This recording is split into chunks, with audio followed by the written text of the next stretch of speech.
Thursday. Hello guys, welcome back to my channel. Today I am back with an inspiring live stream with me, Ella Möller, and a very special guest. So, youth's mental well-being in a changing world.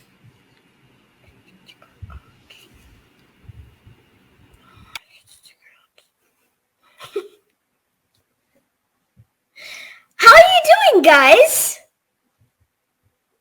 Please comment down below. What does that mean? What does youth's mental well-being mean? What is mental well-being? Do you know?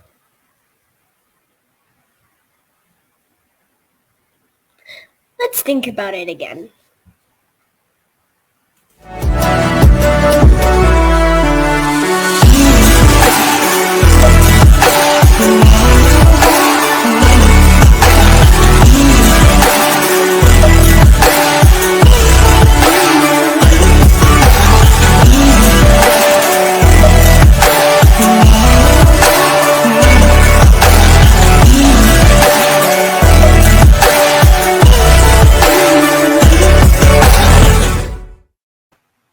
So we are back!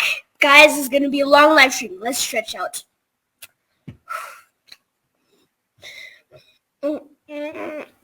Okay, I am pumped up. I am ready. Let's get started. So, what is mental well-being? Do you know? Mental well-being is about your thoughts and feelings and how you cope with the ups and downs of everyday life. And the perfect person to talk about this topic is with Dr. Hancock. This is her biography. And this is her biography.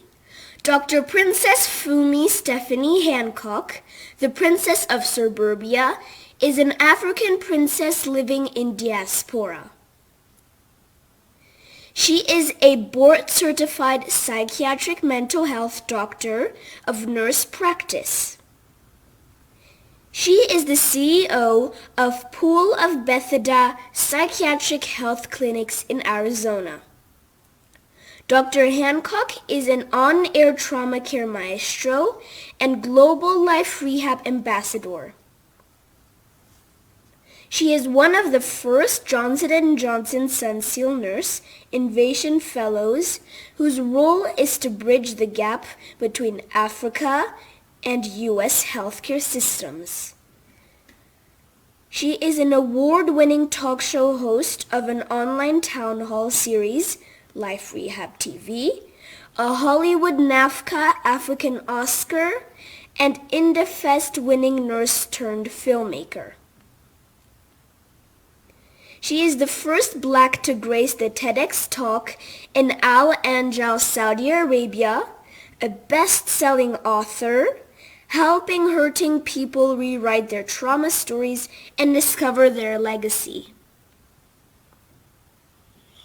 A couple of years ago, in one of her rehabilitative storytelling programs, she published 18 extraordinary women called The Fearless Visionary, Tear the Vial, and turned them into the first best-selling authors. She is featured on several media outlets such as CBS, NBC, Fox, and other international TV platforms. Interesting, wasn't that? I've got my points here.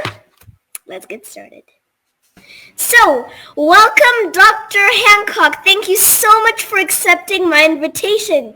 How are you? I'm fine, thank you. Thank you, Ella. Thanks for having me on your show. It is just incredible, so I can't wait. I'm so excited. Okay, before we dive right into the conversation, it is important to explore some key facts from the World Health Organization, which states, key fact number 1. Globally, depression is one of the leading causes of illnesses and disability among adolescents. Key fact number 2. One in 6 people are aged 10 to 19 years. Key fact number 3. Mental health conditions account for 16% of the global burden of disease and injury in people aged 10 to 19 years. And key fact number 4. Suicide is the 4th leading cause of death in the ages of 15 to 19 years old. That's so young. Yes. Key fact number 5. Half of all mental health conditions start by 14 years of age, but most cases are undetected. And last but not least, key fact number 6. The consequences of not addressing adolescents' mental health conditions extend to adulthood, impairing both physical and mental limiting opportunities to lead fulfilling lives as adults. So, Dr. Hancock, you see patients of all age in your practice. What should the world at large be mindful about their mental well-being? Well, I tell you, thank you for that, Ella. That's such an important question. In the case of what we have, the pandemic really raging all over the world right now, it is important that we take care of our mental wealth. Many of us have been in the house. A lot of our youths have been in the house doing their schoolings online and things like that. And because of that, they are deeply slipping into depression and mostly anxiety. In fact, some of them are even going, 1 in 4 youths right now are going through what is called suicidal ideation and anger outburst. So those are the things we need to look out for. Okay, interesting. Thank you so much. Did you hear that, guys? We noticed from the WHO information that 1 in 6 people are aged 10 to 19 years. Why is it important to pay attention on the youths? Look, I often say this, the youths are our future, right? Mm-hmm. You guys are our investment. Ella, you are our investment. That's why I'm sitting here today. I'm not feeling quite well, but I'm here because of you, because you are our future. So if we neglect, many of our parents right now are neglecting their giftings, they're neglecting their jewelry. You guys are our treasures. So if we do not invest in you guys, then there's no hope for us adults. So that's why it's important, either as a parent, as a teacher, as somebody who knows someone who has a youth next to them, we need to now invest in you guys. You are our future. Thank you. Thank you. You're welcome. So, research from mentalhealth.org shows that most youths grow up mentally healthy, but surveys suggest more youths have problems with their mental health today than 30 years ago. Why so?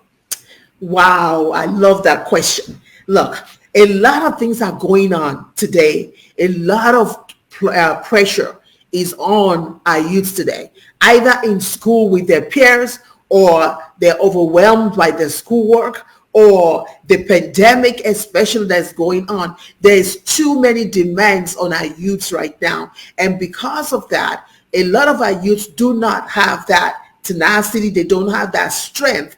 Look, 30 years ago, our parents just say, they look at us in the eye, right? If something's wrong, they just look at us with their crossed eye like this, and we know what that means. Today, our kids have more voice. They are able to say whatever is on their heart and just let it rip. But today also, they're also inundated with such media, social media, all kind of things that is just an assault to the brain. And so because of that, I truly believe that today's youth are facing a lot more where mental health is concerned. That was beautiful. Thank you. Thank you so much for the answers. I can see that there are a bunch of comments exploding. So let's move on to the comments maybe. Let's see. From Romana Jones. Hello to you too. Hello, Ramona. And Stefan Weiser, happy to see you live. And I just want to thank you, Stefan Weiser, especially because you have been with me since the beginning of the journey and you have been there every single time. I just want to thank you so much for your support. And I think we have a question from Ramona about social media. Okay, let's read it. Or a statement about social media plays a role. There. Social media plays a role as well, and it's true. That's right. Is there any more comments, Mommy? No? Okay. We can continue. Okay. We live in a changing world, and COVID-19 has been a game changer for everyone. What are some triggers of youth's mental mal-être? Oh, my goodness. Well, the COVID itself is making people anxious, right? Staying in the house for a whole year, that is a trigger. That's a big trigger for our youths right now these days. Many of our youths prior to COVID are not used to doing schoolwork on virtually. So that's enough stress too, because some people love it, where a lot of our kids are still trying to, they're getting drowned using virtual. They like that touch. Our kids love the social touch. They love to be able to spend time with their friends face to face. So those are all the triggers that are going on right now with our kids, not being able to have that access. Even now that they have access, they have to stay 6 foot away from each other, and then they have to mask up and all that. Now, I have to say that masking up is good and all that is good. We're just saying those are the kinds of things they're not used to that are causing triggers. But more importantly, what Ramona talked about, the social media, not just social media, the TV media, the radio, the things that they are spouting out right now, some of it is an assault, a direct assault on our youths. And that's why I'm so grateful that someone like you can actually come up with a program that is clean, that is neat, and is helping other youths like yourself. Thank you. Yay! And are some youths more predisposed to experience mental health problems than others? Well, yes, some of them are, depending on trauma. If you have a kid that has been exposed to trauma, and trauma does not necessarily have to be sexual trauma. It could be physical trauma. It could be emotional trauma. It could be that they saw a friend of theirs go through something, or perhaps even just looking at watching the TV that one day and seeing somebody announced as being dead, and that person happened to be a youth like themselves. All those kind of trauma can actually trigger things. Many of our youths that are going through mental illness right now, they've been triggered. They have post-traumatic stress syndrome, right? Which we might talk about some other day. And it means, dealing with stress that are in the past, or they're even having something that's called acute, which is right now, right here. So a lot of triggers can come from past trauma. Okay, I understood, and this will help so many people that are watching. Thank you so much. We have a comment. Ramona Jones. Some children thrive from virtual learning. Others do not do well. That's right. What can we support our youth who need those physical connections in learning? Wow, I love that.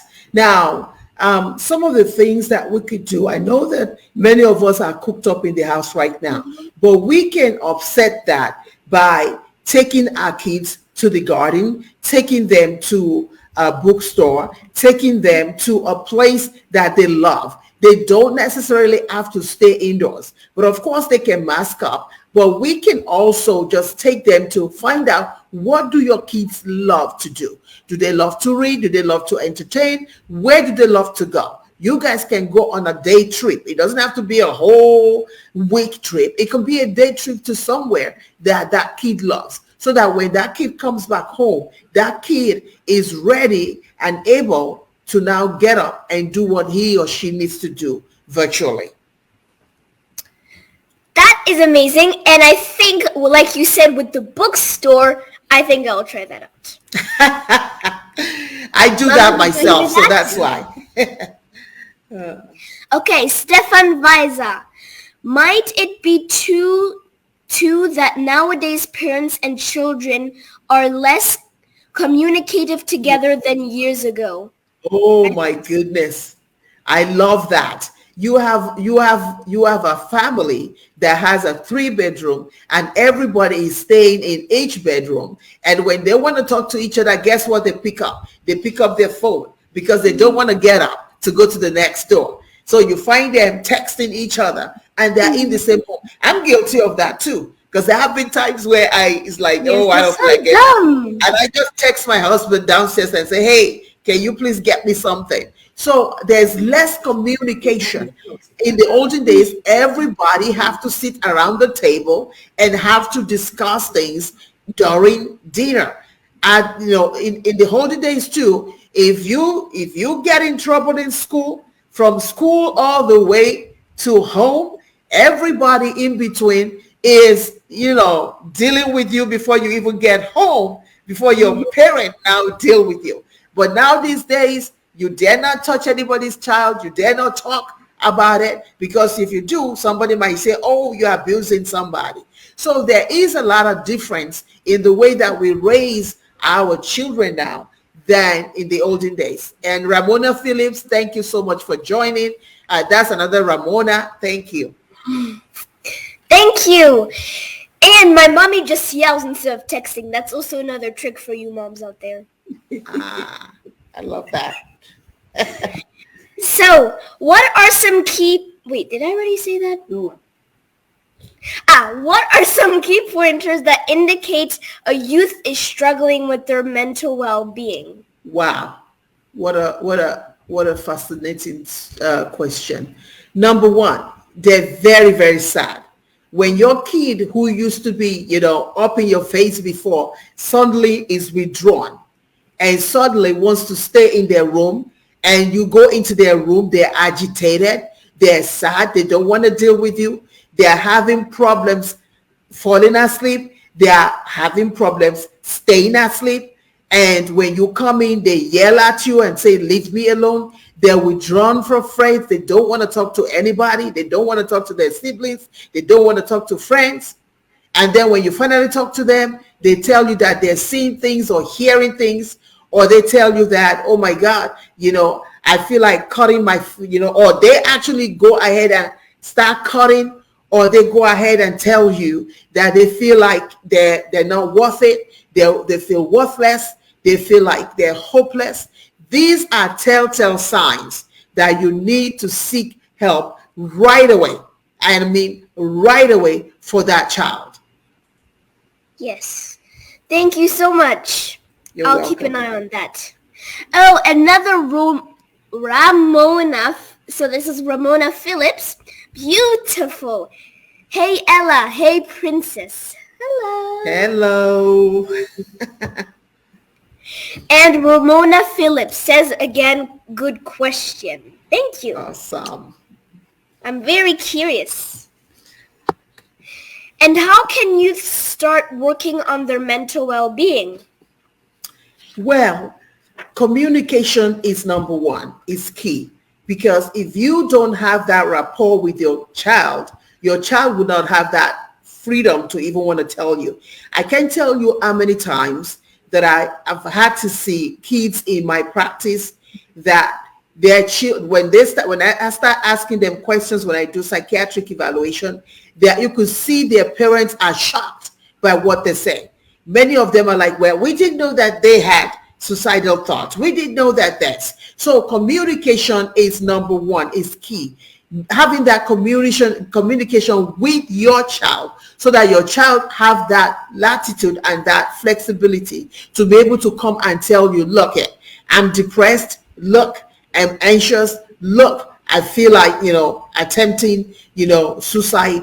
That is the first thing. You communicate, then you are able to. When once you've communicated, then don't deny it. A lot of our parents, we tend to deny things and tend to close our eyes and think that, okay, if we close our eyes long enough, this situation will work itself out. No, communicate. Once they communicate, then take action. Okay. Communication.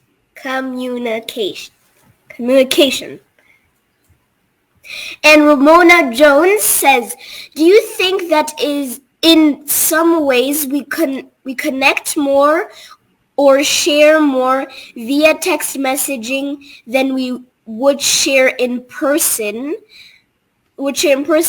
How might we use all forms of communication to strengthen relationships that support mental well-being? Wow, I love that question. Thank you, Ramona Jones, for asking that question. Here's the deal. The world that we live these days is quite different, right? In the olden days, we don't have all the text and all the FaceTime and all. We didn't have all that. So we had no choice but to actually go and visit people. These days is more technology, and we have to be aware of that. I know for myself in this pandemic, I do not tend to use a lot of text with my children. What I do more is FaceTime. I want to hear them. I want to see their faces when they tell me that they're okay. Because how many of us know that youths, they know how to fake it? They know how to fake it. They can be smiling, but yet they're dying in the inside. But if I'm able to eyeball you, I'm able to really say, even when you're smiling, telling me, oh, mommy, I'm okay, I'm able to see through it. So FaceTiming if you're not used to FaceTiming, you better start FaceTiming your children. And you know what? Children can be 40 years old. It doesn't matter. They're still your babies. So you need to FaceTime. You need not just text alone, but really looking in their eyes so that when they tell you that they are okay, you can truly see it, that they are okay. In these times, we have to be very, very careful because our children do not want to bother us. They don't want to tell us the whole truth about what's going on in their insides because they're, one, afraid that you might not believe it, or second, they're afraid that they're going to rock your world and they don't want to bother you, or thirdly, they feel like they might be ridiculed. So they'll say, I'm okay. There's no big deal. But when you FaceTime them, when you look at them, you can tell. So let's start using that communication much more better than just texting. Yes, I sometimes feel like that. I say, yeah, I'm okay, even though I'm not okay. That's right. Yes, sometimes. And with me and my mom, we don't FaceTime, we don't talk, we don't text. We really, this is my mom. I look like, really? We just look face to face. That's right. And Ramona Phillips says, good answer, Dr. Fumi. Thank you, Ramona. There's so many comments. My mom says that it's exploding out of the house. Let's see. There's another one. Yes, communication and a healthy relationship with parents. And we have another person who joined. Wendy L. Alexander. Hey, Miss Wendy. Yes. Yeah. Roma Phillips says again, yes, parents don't like to deal with these issues. It's scary. That's right. It's very scary. I cannot tell you how many parents that I see when they come in and their eyes is like when their kids. Let me give you an example. I had a young youth that came at the age of 18. Prior to 18, he tells me during psychiatric evaluation that from 5 years old till that day, he had been feeling homicidal. Homicidal means he goes out and when he's by somebody, he wants to kill. It feels like he needs to kill somebody. He has been feeling like this since he was 5 years old. And at 18, he finally told the parent, you either come with me or something because I need to seek help. This is what is going on with some of our parents. We are trying to close our eyes to things that we need help with. And the kid finally tell to the mother, look, I don't know how I even made it from 5 to 18. But if I go out and hurt somebody now, I will be in prison for the rest of my life. So I'm seeking help. And now he's seeking help and doing well.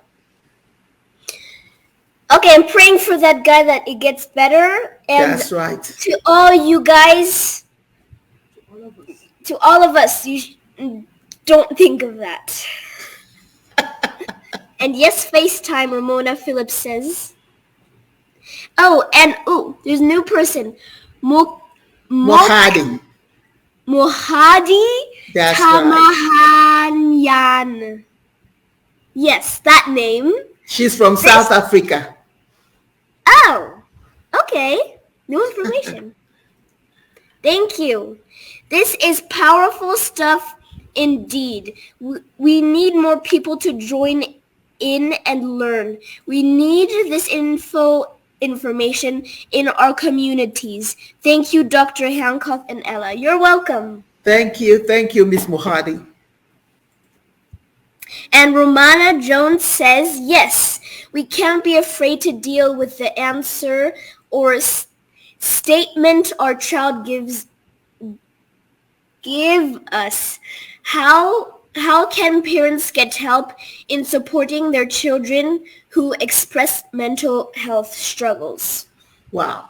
All right. So let's talk about that a little bit. Every community has what we call mental health clinics, like myself.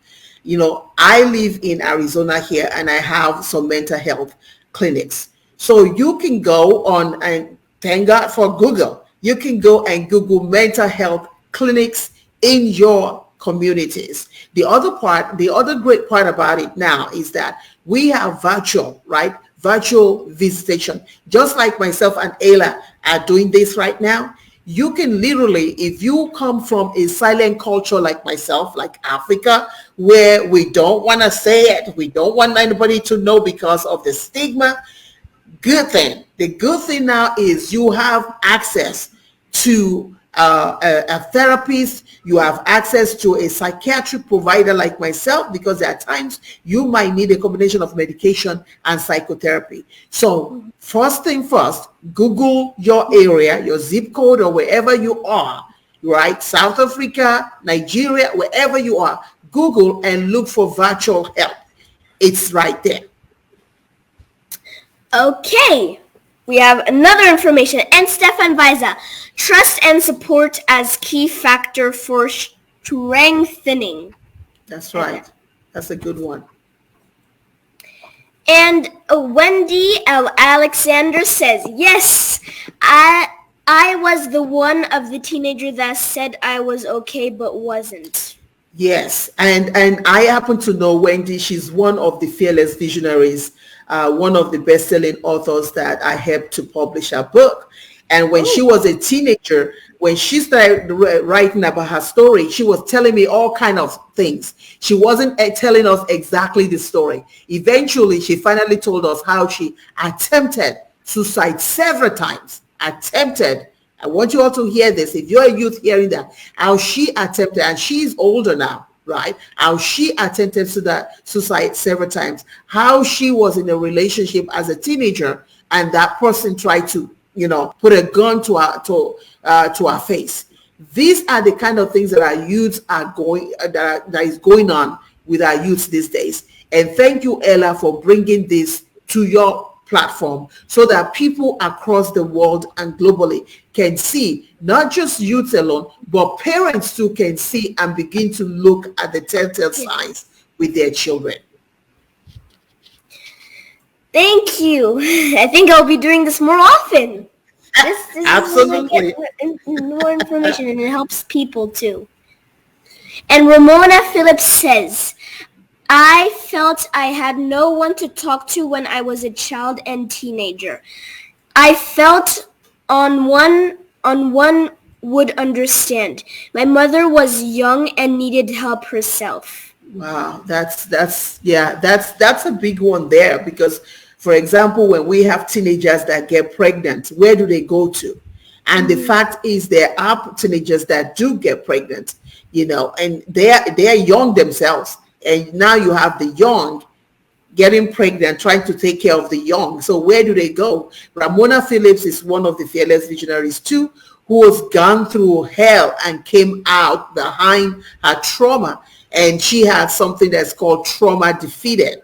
So she too is one that is on the platform letting people know the importance of mental health wellness that you are bringing to the forefront now, Ella, today. So I am so glad because at times we older folks tend to talk a lot about it and nobody's listening.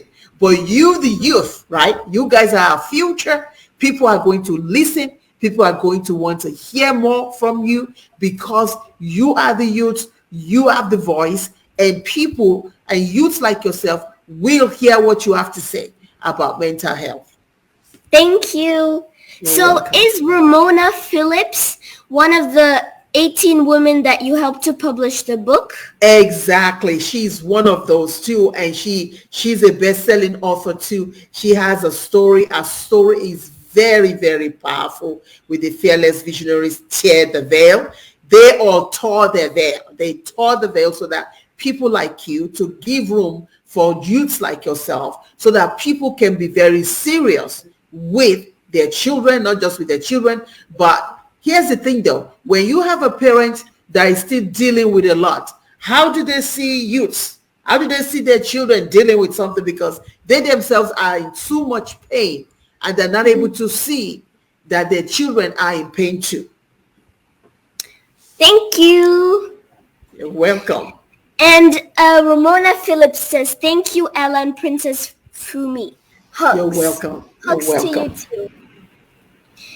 And I would like to add to your advice that our families is a great support system as well. And we should find in our close network someone we can share our sorrows with because it helps. Wow. That's right. Well, and Wendy Alexandra says to you, Ella, he says, hey, Ella, you are amazing. Thank you. And Wendy L. Alexander, you also helped her to publish a book. Yes, absolutely. She's also one of the 18 fearless visionaries that tore her veil, even though she didn't want to tear it. She was telling me all kind of stories until we finally got her to really tell the real story. And that's the one that I mentioned earlier to you. Okay, thank you. And finally, we should get into the habit of meditating. That's and right. appreciating the now, not before, not what's coming next, the now. That's right. So, Ramona Phillips says, I agree with Wendy. Amazing. Thank you. We're busting out of comments here. Oh, that's awesome. Awesome. So, I do not want to stop here, but we have to. Because I have nothing else to say.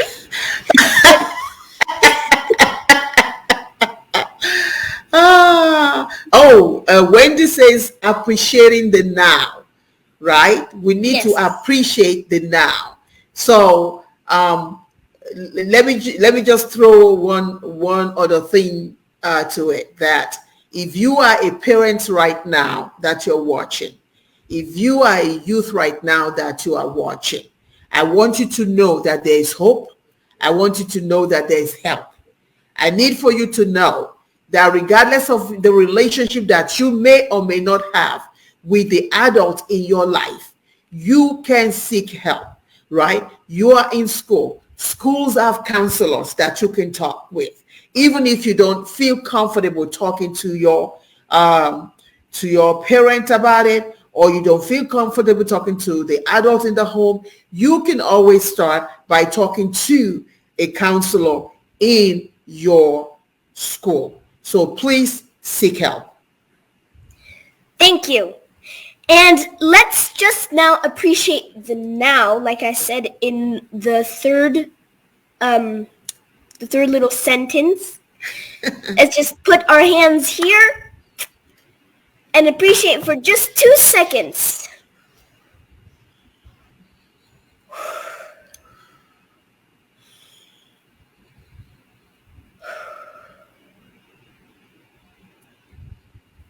Thank you so much, Dr. Fumi, Dr. Hancock Fumi, for this amazing conversation, and to all our viewers that are watching right now worldwide.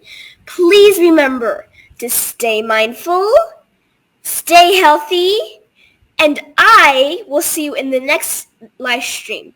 Bye. Thank you so much. Bye-bye, everybody. Thank you for coming. Bye. Bye-bye now.